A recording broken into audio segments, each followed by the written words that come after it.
Hey, we'd like to take a minute to thank our sponsor, iZotope, makers of software and plugins for audio repair, mixing, and mastering. We use iZotope products here at the High Gain. It's an important part of how we've been able to bottle pure podcast gold week after week. And guess what? iZotope offers 1 free month of Music Production Suite Pro, which has all the tools you need to mix, master, and repair audio. Also, you can get 10% off all other software using the promo code FRET10. That's FRET10. All of this is at iZotope.com, IZOTOPE.com.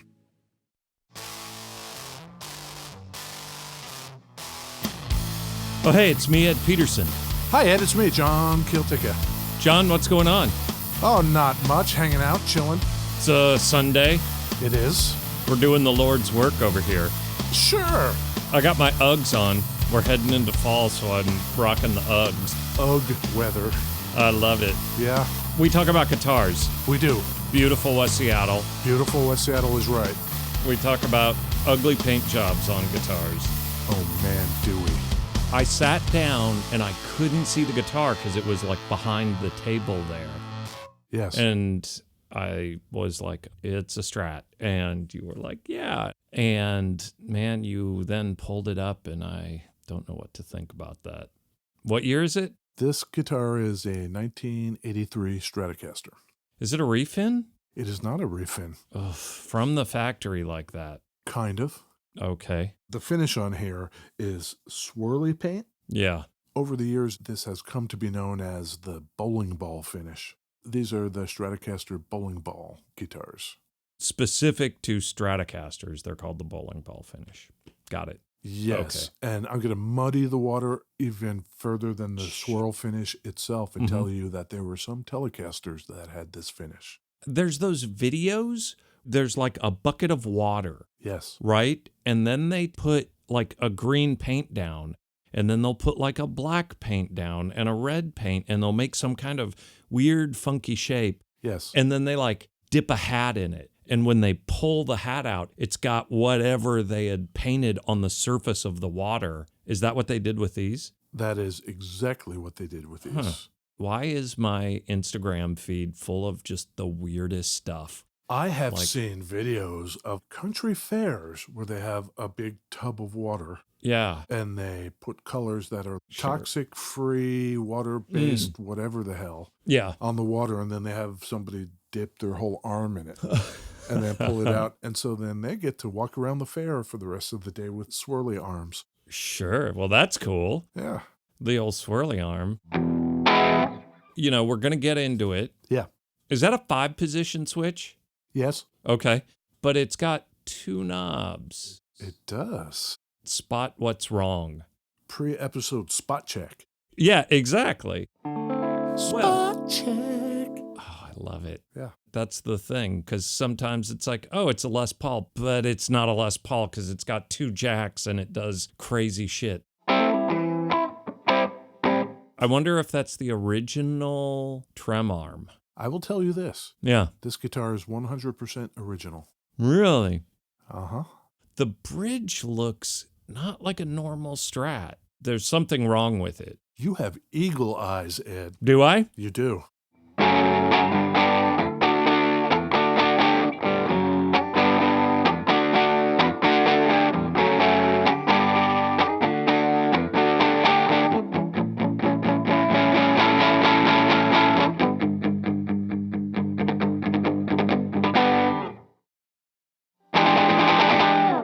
Beverages. Yes, Ed Beverages. That was very John Kilteca, that little riff. Stabby. Stabby, very 70s, in the pocket 70s. You wouldn't necessarily hear that on a yacht rock station, but you wouldn't not, right? You could see that in a song with like some cool horns and a lot of melodies going on. Yeah. But also, I get Joe Jackson vibes from a lot of your playing. Is that Joe Jackson? Officially? No. Okay. I've got a beverage in a mason jar Oh, yeah. that you brought for me. I think it's a ball jar. Is it ball or mason? Fresh. It says fresh. That's weird. I've got the same thing. Oh, And man. I have. Awesome. This is tart, Yes. sour, Uh-huh. snappy, Yep. gingery, citrusy. Yep. I got to tell you, Ed, Yeah. knock this one out of the park. Mm. I don't know what Ed thinks of these kinds Yeah. of combinations, but Oof. me, Oof. Yeah. Oof. love them. What do you think is in this? I got some lemon. Yep. I got some ginger, Yep. orange. Yep. It's kind of like the big four. It's not the brightest yellowy color I've ever seen. No. So that tells me Ed put something green in here. You know what's green? What? Half a dozen limes not peeled. That's the sleeper agent. So you got your Coming lime and your lime zest. Exactly. Oh. With grapefruit. This is a citrus bomb. It is. We also have, Yeah. I'm happy to say, coffee from our good friends Yeah. over there at Hot Wire Coffee here in West Seattle. Up on California, Next to the post office, yeah. right? If you are in West Seattle, you should go to Yeah. Hot Wire. What's their address? I don't know. Next to the post office. You know what I got here? Oh, what? They have seasonal specials. I don't want to be not evergreen, but Mm. it is the kind of Halloween, Thanksgiving area calendar time. They have a pumpkin spice latte with cardamom in it that they Oh. call the Lost Colony. That's a great name. Yeah. You asked me what I wanted, and I just said black coffee. Maybe I made the biggest mistake of my life in not getting a lost colony. Yeah. 4410 California Avenue, Southwest, Yeah. Seattle, Washington, 98116. Yeah. That place? That place. Yeah. If you go there, Uh-huh. say hi, Gan. Oh, okay. They say, really now? That's 20% off any espresso drink for you. Go get you some. Yeah. Go get that coffee bag. So what the hell's up with this thing? Volume and a tone. It's got a weird bridge. It does. From the factory, if this is 100% original, that's a weird take. It was a confusing time, Ed, The 80s. at Fender. Firmly into Reagan years. Is that where we are? Well, we're going to start our story for the purpose of this in 82. Oh, yeah. V1 of Old Ronnie. Yeah. So Fender's at NAMM doing stuff. Mm-hmm. And they come across this dude. They were at Summer NAMM Was it Nashville at that point? in 82. Who knows? One only knows. And they come across this dude. His name is Darren Johansson. We call him Bowling Ball. Yeah, Bowling Ball Darren. Mm-hmm. And he's doing swirly paint job finishes. I knew it. So Fender comes across him and they're like, wow, we should do that. Yeah. Hey, Darren Johansson, how would you feel about just kind of, for the rest of NAMM, covering your shit up and not showing it to anybody? Well, doesn't that defeat the purpose of coming to NAMM? You're asking me not to show my shit. Well, because we want to work with you. We want to do swirly finishes. We want you to do it. That's great. Oh, in that case, certainly. Sign me up. They signed him up. Mm-hmm. And they send old Dejo, Darren Johansson, out of Long Island. Ooh. Had a company called About Time Designs. That's up in your neck of the woods. Yeah, Long Island. They send him 300 bodies. Okay. Primed bodies. And our man Johansson, Mm-hmm. swirly boys, all of these. He's got 3 main buckets that he's swirling in. He's got swirly buckets. Okay. A red marbleized kind of finish. This one, which is a blue marbleized finish. Show me. That's more green than blue. I'm going to agree with you. I think it's maybe turned a little. There's like a royal blue down near the bottom, like just in Yeah. a brief spot, but most of it is way more greenish. And his third bucket was gold. Oh, Gold and white. Look more like marble than these do. yeah. So they do it, and they only do the 300. It is said that 225 of those were Strats, like this, Mm-hmm. and they did 75 Tellys. Okay. And then at Winter NAMM, they show them. Yep. Fender's kind of sucking wind. You know, they went through the 70s. CBS still owns them, and people are saying, quality control just isn't there. This blows. What are we going to do? CBS even hired some people in, among them Dan Smith from Yamaha. Shake this shit up. We got to do something different because our stuff isn't selling. Nobody likes them anymore. I got an idea. Bowling balls. Yeah. Great. Not only that, Dan Smith, Mm-hmm. we can't compete on price with imports. So, okay, do your bowling ball, but we've got to make these instruments less expensive or nobody's going to buy them, even more than they're already not buying them. Mm-hmm. So a custom paint job but make it cost less. Yes. You've pointed out, astutely so, Ed, Hey, thank you. that there aren't 3 knobs. Yeah. There's a master volume and a master tone. Yep. Also, there is no recessed input jack. I did notice that. The straight out, which just bugs the shit out of me. Yeah, it's just attached to the pickguard, and that's what you get. Yep. Also, you've alluded to it. I was hoping you wouldn't notice this, and you didn't, so that's great. Ed has not asked me to see the back of this guitar. Oh. They put what's called the free flight trim system on here with a snap-in arm. It doesn't screw in. Okay. So I'm going to snap it in and see how much it does or does not go out of tune. Not bad. Yeah.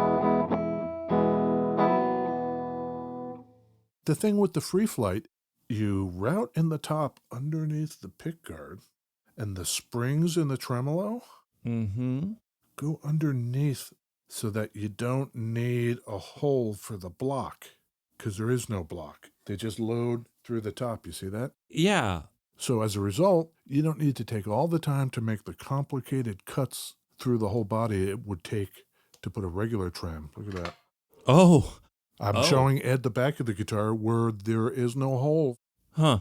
I guess hardtail Strats don't have the back plate. They don't need it. Yeah. Although hardtail Strats are stringed through the body, Right. whereas this is what's called top-loaded.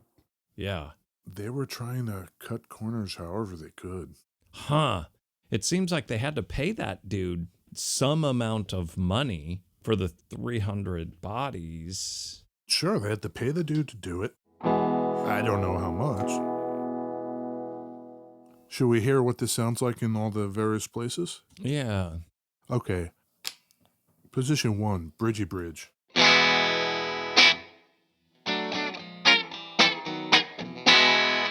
It's pretty bitey.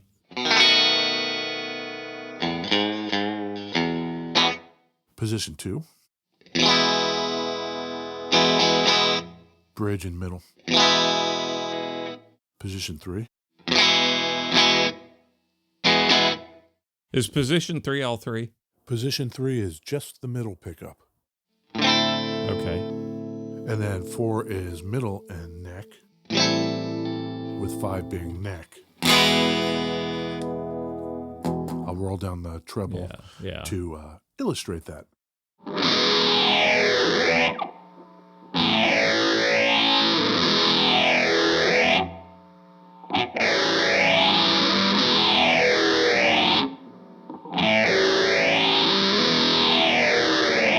Same pickups that would have been in a normal Strat? Yes, and same body neck deal. Older body, maple neck.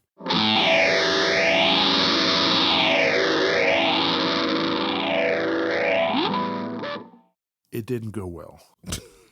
I think it was a combination of factors. Mm-hmm. 1, people hated them. Okay. And 2, Fender was on its last leg.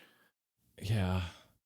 Modern day Fender, you get a cool custom finish, and that is going to cost you dearly. It feels like if they were going to release this guitar today and there's going to be 300 special bodies, that would be like a $6,000 guitar. It would be very expensive. They would put good hardware in it. They would make it a custom, nice guitar. You know, it'd be cool today if you were like, hey, I want the Swirly Boy finish. Yeah. Custom shop. And then relic the bejesus out of it. Yeah. This might look a whole lot cooler if someone from the 80s had decided to actually play the guitar, because it looks like this thing was purchased and put in the case and never left. It could be brand new. Our example is 1983, and it's in, I would say, astonishing shape. Yeah. Yeah. There's only 225 Strats. What I couldn't find is the breakdown between the 3 color buckets. Roughly thirds or... Yeah. So the dealers didn't like it. Nonetheless, in 1983 Reagan dollars, if you did like it, Ed, if you're thinking to yourself, I don't care what the dealers say. Hey, local dealer, I want that. $1983. What are you going to pay for something like this? Loaf of bread, 66 cents. Oh. Gallon of milk, $1.89. Gallon of gas, $1.25.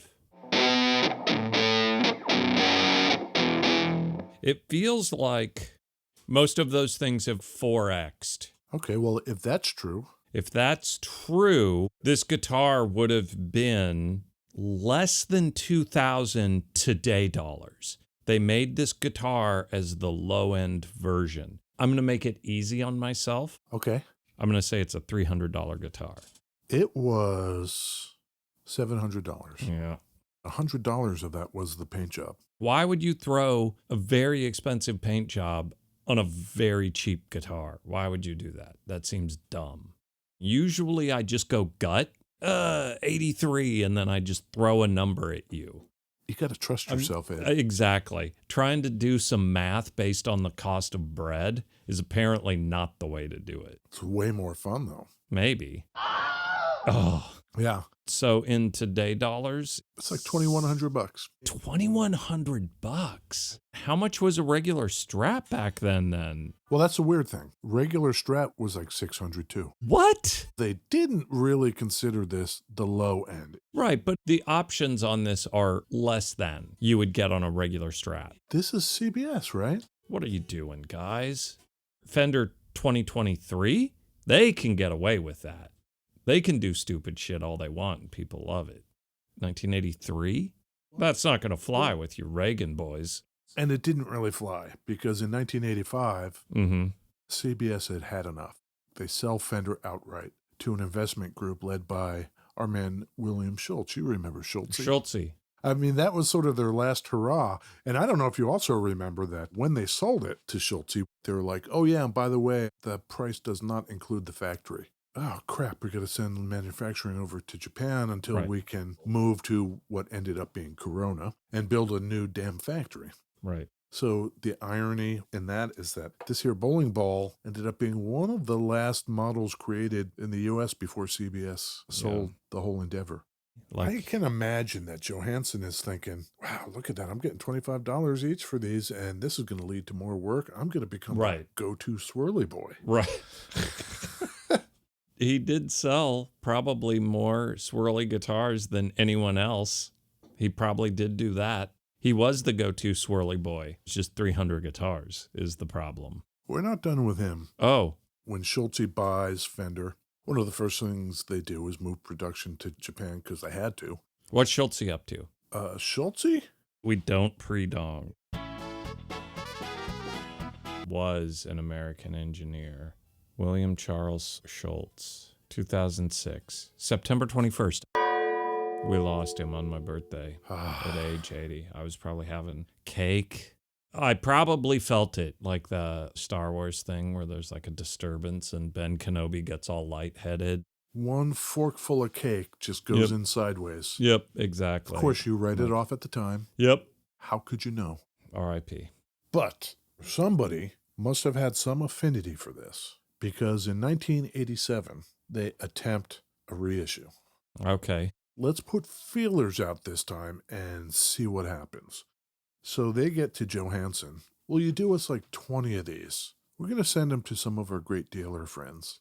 Are they going to stick with the low-cost options again? Yeah.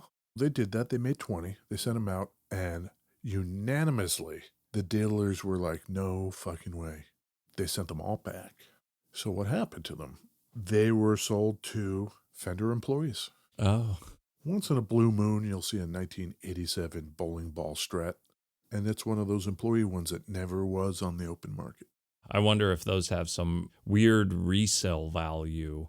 Above and beyond these originals? Yeah. The originals, have they held their value? Have they actually become collectible in a weird way? They have and they are. Huh. People are weird. But yeah, our man Darren Johansson lands on his feet. Okay. He gets hooked up with one Steve Vai, and the cat's over there at Ibanez. He did those? Yes, he did. Maybe he just figured his thing out because the Ibanez are not as weirdly busy as this one, maybe? I know enough about how that process works. I've done it. Yeah. The paint is always moving. It's not like you put your colors down and they morph and then stay there. Right. So you have to decide when to stop putting color on the top of the water and how long to let it sit before you dip it. Yep. or else it gets too busy or not busy enough or whatever it is. Right. I don't want to suggest that Johansson did and has done every single Ibanez swirl there ever was. I mean, I can imagine there was a team or multiple teams situated in different places, but he certainly went over to Ibanez early on and did a whole bunch of them at the very least for Steve Vai. Yeah. We've played a few Strats. Does it sound particularly like thin? Do me a favor, Ed. Yeah, you want me to grab yours? Yeah, hand me that Stratocaster over there, and let's see if we can discern some difference. Here's ours. I'll put it in the middle. Anemic, thin. A little bit. 83 versus a 75. 75. Here's the old Mocha hardtail Strat. It's just louder. Not as far apart as I thought they were going to be, Pretty though. far apart. It's funny how just a couple of decisions can make such a huge impact on the guitar. Yeah. You gotta try it. Try and decide. Is it hello or goodbye? Buy or deny? Hey, Ed, Mm, it looks like a bowling ball. kinda. It's very swirly. Yeah. It only has 2 knobs on it, and the trem system does not go all the way through the body. In fact, the strings are top-loaded. Great. The 1983 Dan Smith era, swirly boy finish Stratocaster. Buy or deny? Deny. Why? Deny. Well, it's a custom paint job. That's cool. I don't like it. That's not cool. Oh, and it's just a worse Strat. You can get a worse Strat with a bad paint job. Oh, but there were only 300 of them, so it's super collectible, so you're going to pay twice as much as an 83 with a black finish. Yeah, I think I'll take the black finish, please. Yeah, thank you. That thing looks brand new. If I could buy a brand new 83 that's black, Yeah. I think those Steve Vai guitars are cool. I've always thought they were cool. For a long time, I thought they were ironically cool, and now I just think they're cool as hell, in general. So it sounds like the only It's- guy that comes out of this clean is our man Johansson. Sorta. The person that screwed that paint job up was Fender by not playing to the strengths of the paint job like Yeah. Ibanez did. There's a way to make that paint job look cool. They just decided to not do that. Well, I agree with you, Ed. This is a deny for me as well. Yeah? Yeah. We are clearly in the weird camp. Oh, there's only 300 of these, so they're really collectible. I do not care. Yeah. If it were actually cool, there would be a lot more of them. And then it wouldn't be cool today. That is weird. But I'll take lots of pictures. Oh, yeah? I will detail the swirl. Yeah. Let the viewers decide it. Gonna take the pictures, gonna put them on the Instagram. Okay. Don't forget, we are on Patreon. Don't forget, we are members of the Ruinous Media Network of music-related podcasts. Yeah, And that's a fact. that is a fact, Jack. You should go check out the Ruinous Network. They're on the iTunes, the Google Play, the Spotifys. Yeah. And then after you guys have had a chance to do that, calm down, relax. We'll come back next week and do another one. Great. All right? Great. That sounds like a great plan. Cool. Okay. Okay. Bye. Bye.